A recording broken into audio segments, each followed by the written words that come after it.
Hello students, स्वागत है आपका आपके अपने यूट्यूब चैनल अपना स्कूल पर।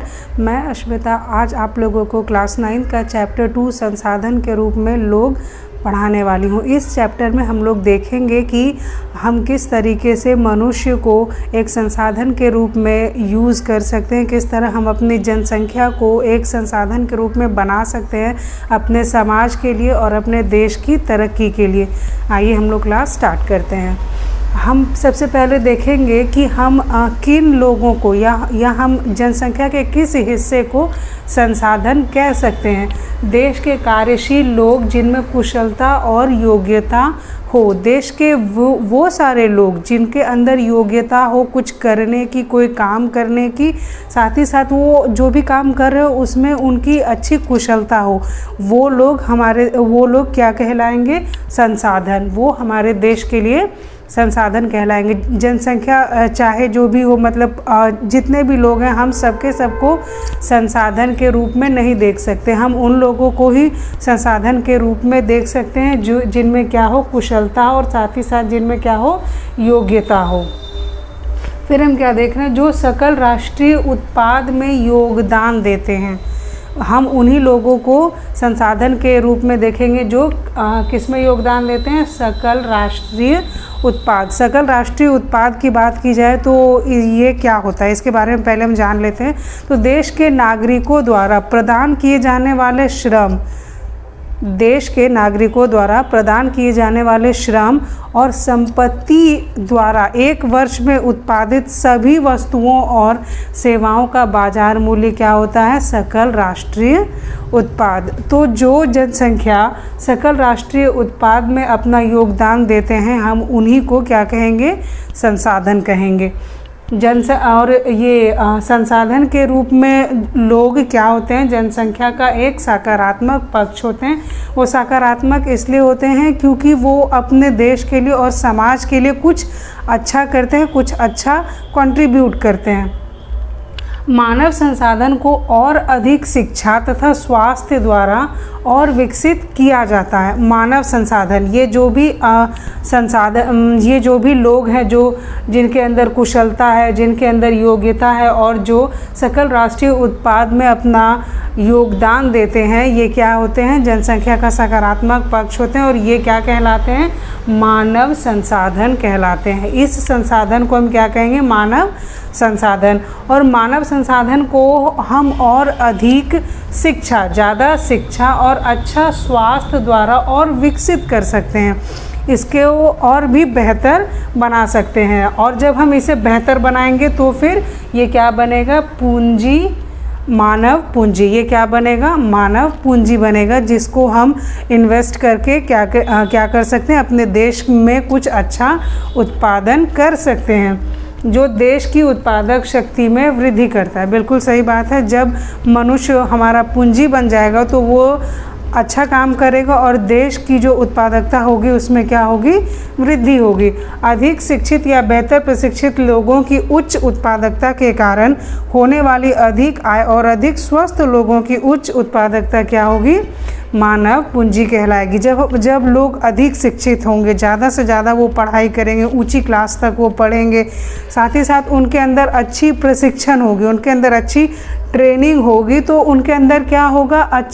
उनके अंदर क्या होगी? अच्छी उत्पादकता होगी। वो अच्छा प्रोड्यूस कर पाएंगे, वो अच्छा कार्य कर पाएंगे, अपनी कुशलता से जो है वो कुछ अच्छा कंट्रीब्यूट कर पाएंगे अपने समाज के लिए, अपने देश के लिए। और साथ ही साथ इससे क्या होगी? जब उनके अंदर अच्छी ट्रेनिंग होगी, उनके अंदर अच्छी एजुकेशन होगी, तो उन्हें क्या होगा? अधिक आय भी मिलेगा और साथ ही साथ अगर ऐसे लोगों का स्वास्थ्य भी अच्छा होता है तो इन लोगों की उत्पादकता, मतलब ये लोग ज़्यादा से ज़्यादा बेहतर काम करके अपने देश और समाज के लिए बेहतर कार्य कर सकते हैं।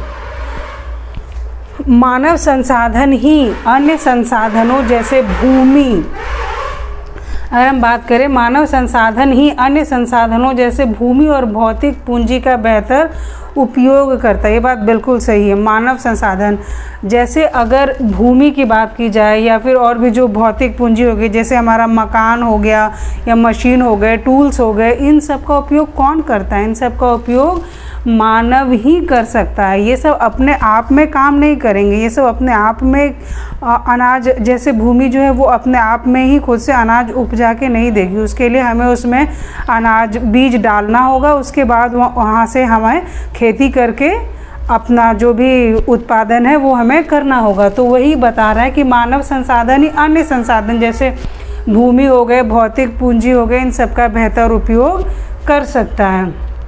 अब हमारे बुक में जो है दो लोगों का एग्जाम्पल दिया हुआ है, सकल और विलास।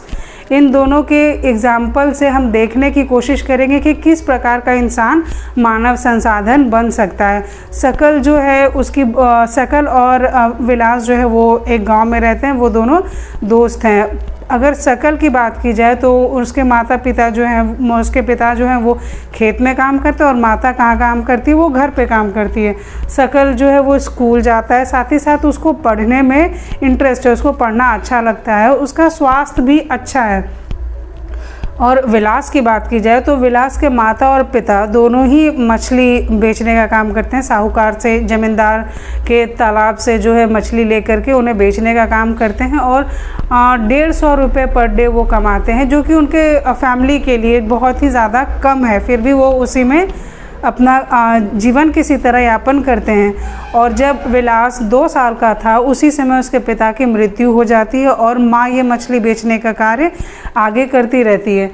अगर विलास के पढ़ाई लिखाई की बात की जाए, उसे पढ़ने में इंटरेस्ट नहीं हो, साथ ही साथ वो जो है स्कूल भी नहीं जाता है और उसकी जो है तबीयत भी बिगड़ जाती है, उसे गठिया बीमारी हो जाती है। उसकी माँ के पास इतने पैसे नहीं होते कि वो उसे उसका ढंग से इलाज करवा पाए, इसलिए वो इलाज भी नहीं करवा पाती है और धीरे धीरे उसकी माँ खुद भी बीमार पड़ जाती है। और जब माँ बीमार पड़ जाती है तब विलास को ये मछली बेचने वाला काम जो है उसको आगे बढ़ाना पड़ता है, क्योंकि विलास को यही काम करना पड़ेगा। वो स्कूल नहीं गया है, उसे पढ़ने में इंटरेस्ट नहीं था, उसने पढ़ाई नहीं की है।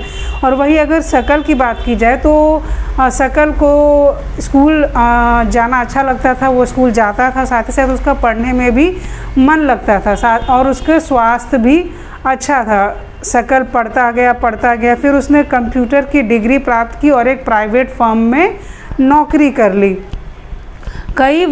इससे क्या पता चल रहा है कि कई वर्षों की शिक्षा से सकल का जो है वो श्रम की गुणवत्ता जो है वो बढ़ गई और उसके अंदर उत्पादकता में जो है वो वृद्धि हुई, जो कि देश की समृद्धि में, मतलब देश का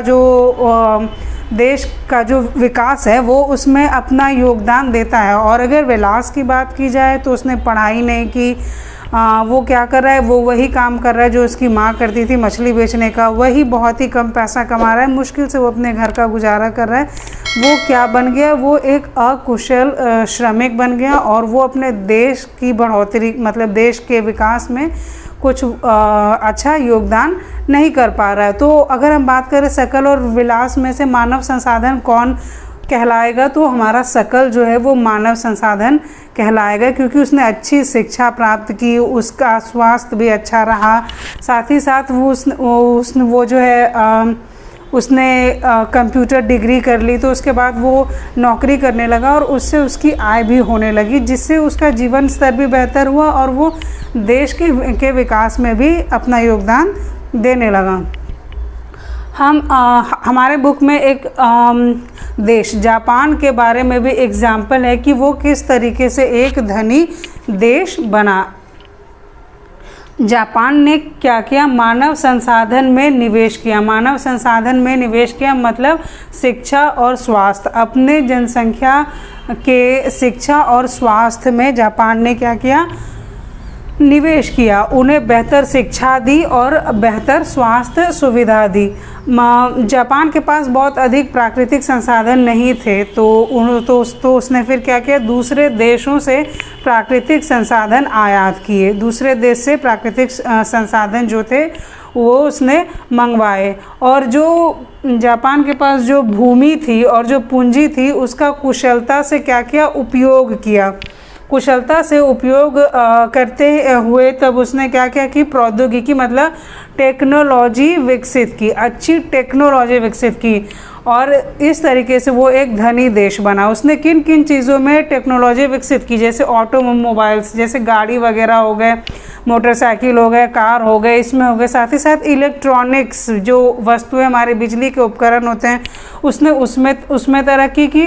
साथ ही साथ कंप्यूटर्स बनाए, दवाइयाँ अगर देखी जाए, और टेक्सटाइल्स मतलब वस्त्र उद्योग। इस तरीके से अपने मानव संसाधन को बढ़ा करके भूमि और पूंजी का बेहतर उपयोग करके कुशलता से उसने प्रौद्योगिकी मतलब टेक्नोलॉजी विकसित की, और इसी के साथ वो एक धनी देश बन पाया।